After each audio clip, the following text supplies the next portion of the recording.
These are the waiver wire pickups for week 6. First up is Darnell Mooney. Believe it or not, but Mooney is tied for the 5th most targets in the NFL with 40. He's coming off of a monster 9-reception, 105-yard, 2-touchdown performance, and he left meat on the bone. He had a whopping 16 targets and seems to be one of Kirk Cousins' favorite options. For the year, Atlanta has the 5th highest pass play percentage, and over the last 3 weeks, they've been number 2, and they've won 2 out of those 3 games. So it seems like this is going to be their identity moving forward. Mooney has quietly played the most snaps amongst all wide receivers, and I think as long as Drake London and Kyle Pitts keep demanding defensive attention, Mooney should continue to prosper. Going into week 6, Mooney's carrying a 24-3-33 touchdown line. He's already rostered in 48% of leagues, but he warrants a pickup in all formats. Number 2 on the list is Tank Bigsby. If last week's 7-carry, 90-yard performance didn't convince you, then this week should have done the job. Bigsby finished the week as the leading rusher with 13 carries for 101 yards and 2 touchdowns, and he also had 1 reception for 28 yards. He looked like the more explosive and powerful back,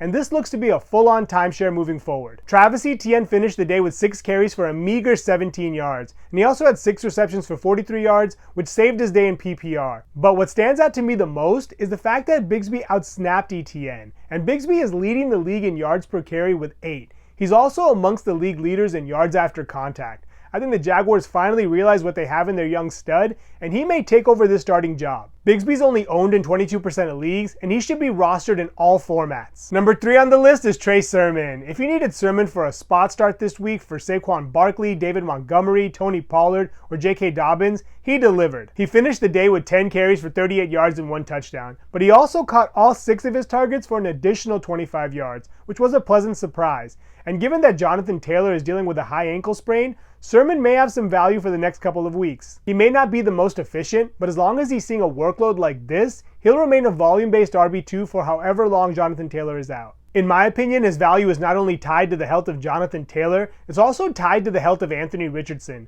This offense looked a lot better with Joe Flacco at the helm today, and I think if Richardson comes back, that may downgrade Sermon slightly. He is already rostered in 51% of leagues, but if he is somehow available in yours, I wouldn't hesitate to pick him up. Like I mentioned, his value is heavily contingent on Jonathan Taylor, and once Taylor does come back into the starting lineup, Sermon will be a handcuff at best. Number 4 on the list is Roschon Johnson. Johnson was also another great fill-in starter for anyone who had a running back on bye this week. He finished the day with 10 carries for 25 yards and 2 touchdowns, giving him 3 over the past 2 weeks. Even though his volume is a bit low, he is getting high-value touches, and he seems to be the preferred goal line back in Chicago. His value is capped by DeAndre Swift, who's really re-emerged over the past 2 weeks, seeing a whopping 46 touches compared to Johnson's 17, and as long as Swift continues to perform at the level he has been, Johnson will likely not be able to escape the RB2 role in Chicago. He is only rostered in 20% of leagues, and given his role, he's probably a better pickup in standard formats. Number 5 on the list is Tyrone Tracy. With Devin Singletary being ruled out due to a groin injury, the rookie running back was called upon, and he did not disappoint. He finished the day with 18 carries for 129 yards, and he also had 1 reception for 1 yard, but he looked decisive and powerful, routinely picking up chunk yard gains. Early on in the game, it seemed like Eric Gray might have been the preferred back today, having racked up 7 touches for 54 yards, but after a costly fumble on the goal line that was returned for a touchdown, this backfield became Tracy's. And I think for however long Singletary's out of the lineup, Tracy warrants a pickup and even a start. Singletary did return to the practice field this week, so I'm not expecting him to miss much time, but if nothing else, Tracy pretty much secured his role as the number 2 running back on this offense. He's only rostered in 23% of leagues, and I think he's an excellent handcuff and one of the better stashes. Number 6 on the list is Jalen Wright. With Devon Achane leaving the game due to a concussion, Wright was thrust into a larger role today, and he finished the game with 13 carries for 86 yards. He looked like the same guy we saw in the preseason, and I think he may have earned some more touches moving forward. He did play second fiddle to Raheem Mostert today, who saw 21 touches in his return from a chest injury, but given how injury-prone both Mostert and Achane have been, I think Wright is a great stash. With Miami on bye next week, I think it's highly unlikely that Achane doesn't clear the protocol before week 7,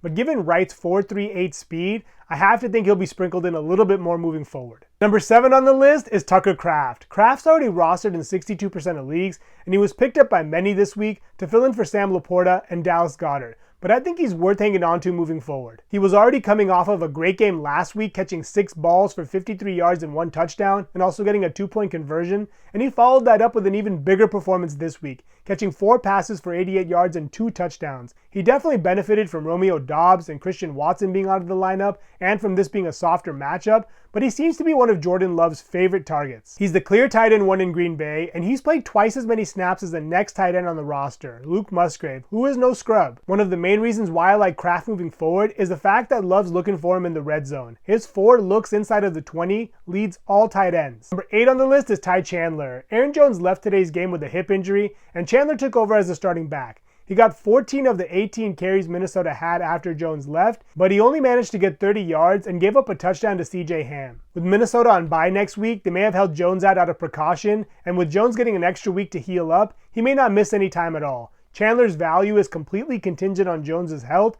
but I think he's worth a speculative add. He's only rostered in 28% of leagues, and he did have some splash games toward the end of the year last year, and I think if he does get the starting role, he'll get enough of a workload to warrant a pickup and possibly a start. Number 9 on the list is Trey Tucker. Tucker came into today's contest with a lot of momentum. Over the last 2 weeks, he's had 12 receptions for 137 yards and 1 receiving score. And he's also had 1 rushing score. Unfortunately, he was not able to deliver today, having only caught 2 passes for 18 yards and getting 2 rushes for 8 yards, but I think his rest of season outlook is pretty bright. It's only a matter of time before Devontae Adams is traded, and I think once that happens, he'll be the number 3 guy behind Jacoby Myers and Brock Bowers. And today's down game can be attributed to both the quarterback situation in Las Vegas, along with the fact that Denver just has one of the best defenses in the league. He's only rostered in 19% of leagues and is probably more of a stash at this point, but I think eventually he'll have a pretty safe floor in terms of touches per game. Number 10 on the list is Jonnu Smith. Smith caught 5 passes for 62 yards today.